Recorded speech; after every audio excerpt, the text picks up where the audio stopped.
आपका जीवन कर्तार्थ हो सके। शिव महापुराण का एक नियम है, आप लोगों को पहले भी बताया कि अगर कोई कथा सुन रहा है, आप सब जितने लोग ये आगे बैठे हैं ना, हम जानते हैं कि तुम सब और जितने इन पंडालों में बैठे हैं, कई तो पूरी रात से इंतजार कर रहे होंगे और कई 2 बजे रात को नहाकर स्नान कर 3 बजे 4 बजे घर से निकले होंगे, तब जाकर ये कथा के पंडाल में आगे जाके बैठे।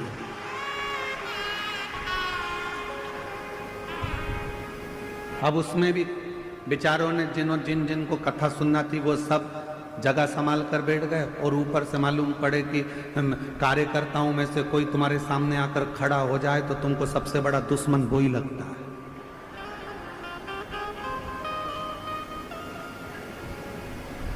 ढाई घंटे की कथा है और उसमें भी तुम मेरे सामने आकर खड़े हो गए, मैं तुम्हारे पांव पड़ती हूं, तुम हट जाओ या बैठ जाओ। तो अच्छा, अभी हमारे डॉक्टर सुजय विखे पाटिल जी कह रहे थे माइक पे, इशारे में कह रहे थे, देखो उनकी समझ देखिएगा। मैं डॉक्टर सुजय विखे पाटिल जी को इसके लिए मैं बहुत बहुत धन्यवाद दूं। उनकी समझ देखिएगा कि उन्होंने माइक पे है, बीच में बहुत लोग खड़े थे, साइड में खड़े थे, तो सबको इशारा कर कर कहा नीचे बैठ जा, नीचे बैठ जा, नीचे बैठ जा। मैं डॉक्टर सुजय विखे पाटिल जी को इसके लिए धन्यवाद दूंगा कि कार्यकर्ताओं पर आपका कमांड और कार्यकर्ताओं को मार्गदर्शन देना कि नीचे बैठ जाओ, कम से कम पीछे वालों को देखने में, पीछे वालों को सुनने में, पीछे वालों को समझने में दिक्कत नहीं।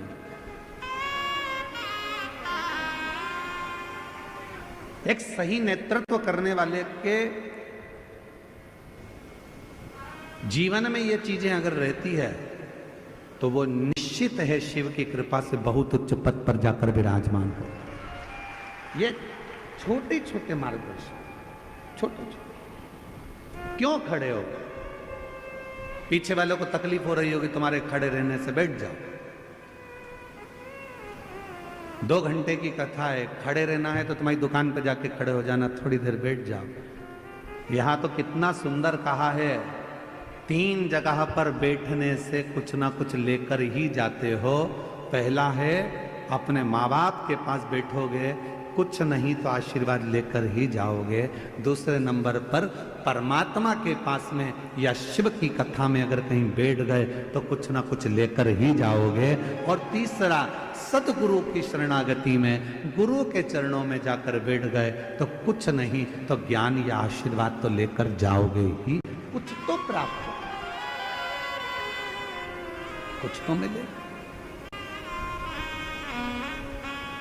और बाबा मैंने तेरे ही भरोसे, बाबा तेरे ही भरोसे, हवा विच उड़ती जावांगी, बाबा डोर तो छड़ना में कटकी जावांगी।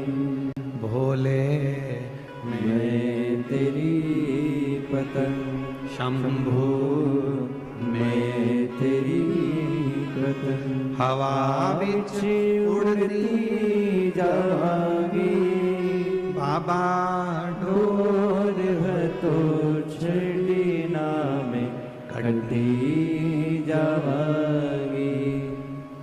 शिव कथा कर रही है। शेषनाग भगवान की धर्म पत्नी नाग लक्ष्मी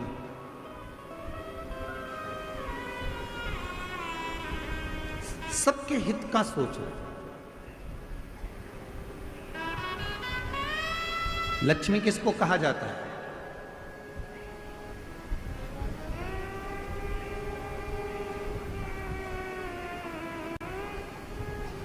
जम के बोलिए, लक्ष्मी किसको कहा जाता है? भगवान विष्णु जी की धर्मपत्नी को? उत्तर दो जल्दी जल्दी। लक्ष्मी किनको कहा जाता है? भगवान नारायण जी की धर्मपत्नी को। लक्ष्मी किनको कहा जाता है? जो समुद्र मंथन में से निकली 14 रत्न में से एक रत्न को। लक्ष्मी किसको कहा जाता है? जो तुम्हारी जेब में पैसा बंद कर रखी है उसको। लक्ष्मी किसको कहा जाता है? जो तुम्हारी प्रॉपर्टी है, तुम्हारी दौलत है, तुम्हारी संपदा है, उसको। लक्ष्मी किसको कहा जाता है? जो तुम्हारी फैक्ट्री है, तुम्हारा धन है, तुम्हारी गाड़ी है, तुम्हारा बंगला है, उसको। लक्ष्मी किसको कहते हैं? तो कहा संसार के जितने घर हैं और उस घर में जो स्त्रियां रहती हैं और जो नारी सबके भले की सोचे, वही घर की लक्ष्मी है।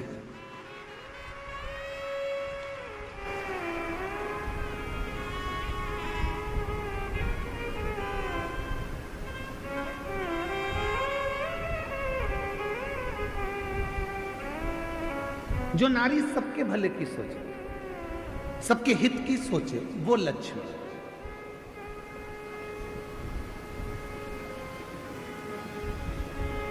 हम कल का प्रसंग सुनाते हैं आपको। कल हमारा नियम रहता है कि 5 दिन की कथा में 2 दिन हम सबसे मिलते हैं।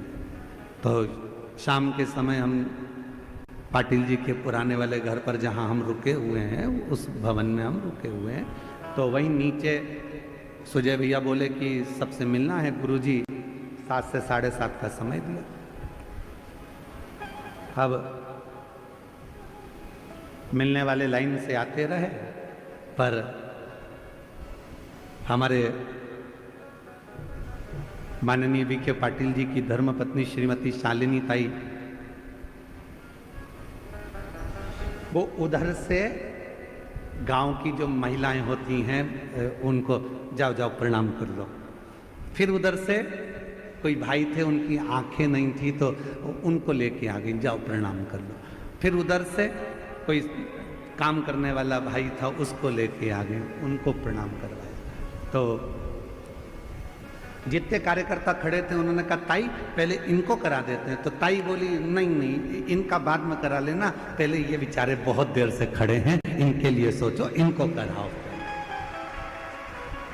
लक्ष्मी किसको कहते? तुम्हारी जेब में पैसा भरा है उसको लक्ष्मी नहीं कहा जाएगा।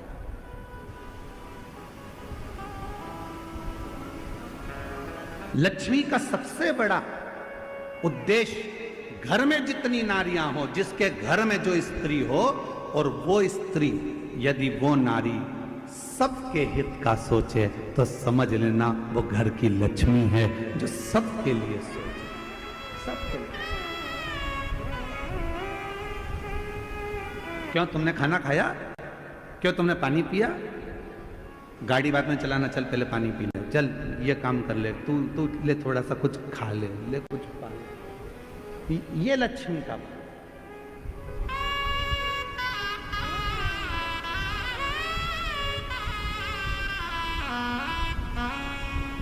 मैं शालिनी ताई जी आपको बहुत बहुत साधुवाद देता हूं। भोजन बनाने के लिए आपने सेवक रखे थे, भोजन बना रहे थे ब्राह्मण। उसके बाद भी शालिनी ताई घर से खीर बनाकर लाती थी, कभी पूरन पोली बनाकर लाती थी, कभी कोई मिर्ची का ठेसा बनाकर लाती थी कि गुरुजी को ये जरूर देना हो, गुरुजी को ये जरूर।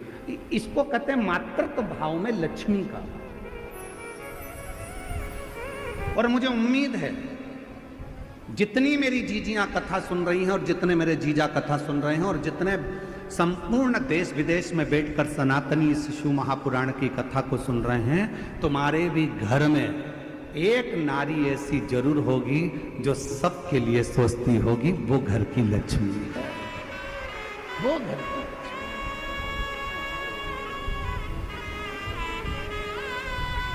सर्वे भवन्तु सुखी, सबके लिए जो सोचे।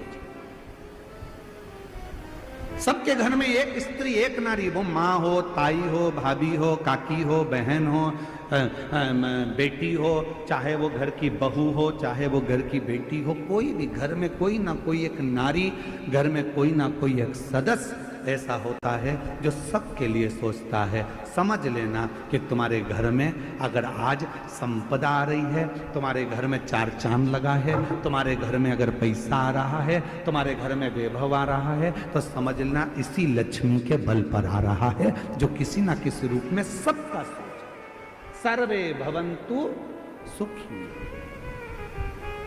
सबके हितकारी।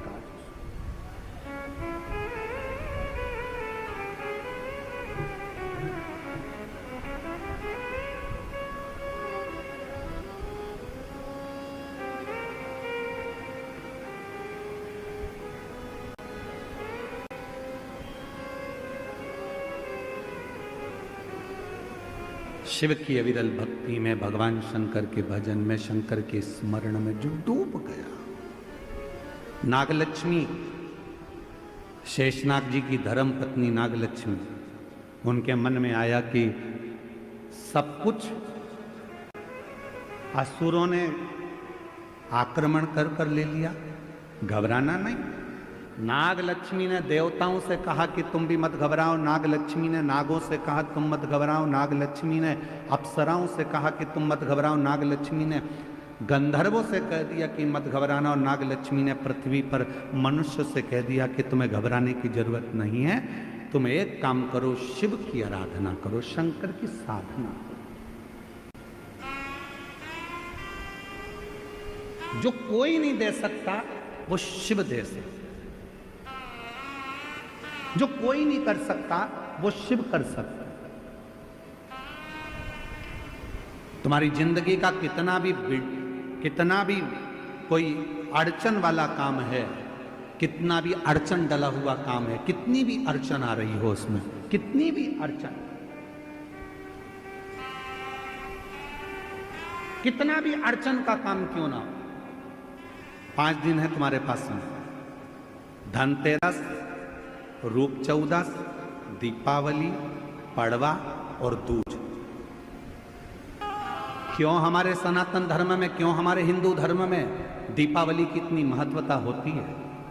क्यों होती है?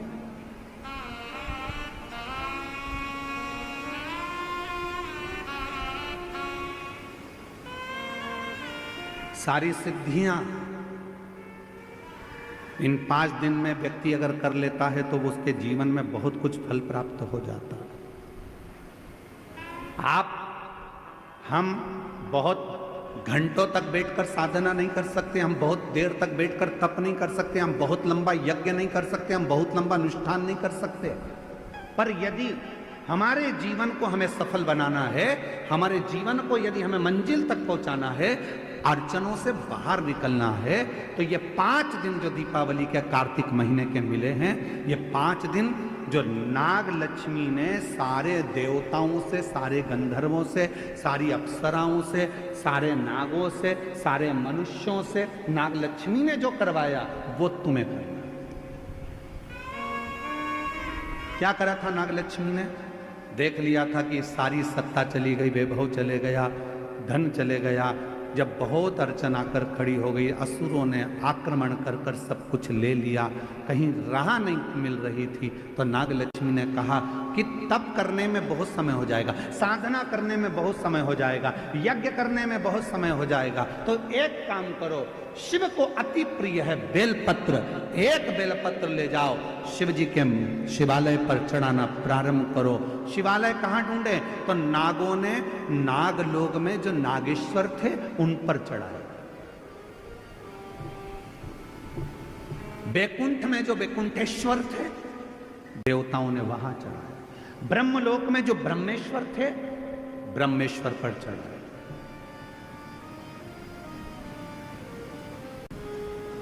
गंधर्व लोक में जो थे गंधर्वों के लिए वहां चढ़ा। सबने भगवान शिव की आराधना करना प्रारंभ किया, सब। और क्या आराधना करी उन्होंने? उनको नहीं मालूम था कि नागलक्ष्मी ने कहा है 5 दिन बेलपत्र लेकर जाते, शिव जी को जल चढ़ाकर एक बेलपत्र समर्पित करते और प्रणाम कर कर आ जाते। ये 5 दिन आप बड़ा यज्ञ नहीं कर सकते, साधना नहीं कर सकते, तप नहीं कर सकते, आराधना नहीं कर सकते, तो अपने घर के अंदर पूरे घर में भ्रमण कर कर एक बेलपत्री को बीच वाली पत्ती से पकड़कर पूरे घर का भ्रमण कर कर अपने मन की कामना कर कर बाबा देवाधिदेव महादेव को ये 5 दिन रोज एक बेलपत्र चढ़ाना प्रारंभ करो। 5वां दिन हो दूज का उस दिन एक बेलपत्र जब चढ़ाओ तो उसी बेलपत्र को वापस लेकर आ जाओ और अपने घर में किसी भी जगह पर उसको साल भर रख कर देखिए, जिंदगी की सारी अड़चनें समाप्त होगी, कार्य में सफल। यह नागलक्ष्मी के पूजन का दिन।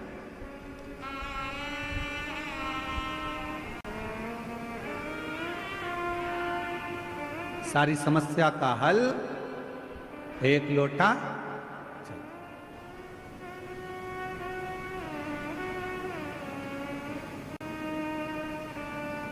महाराज।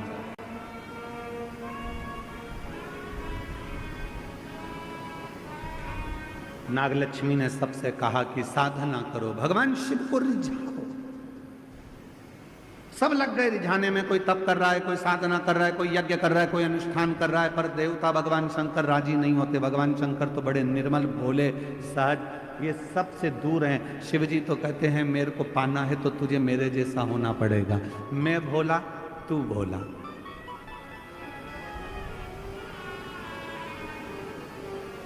सबसे दूर हो जाओ, सबसे।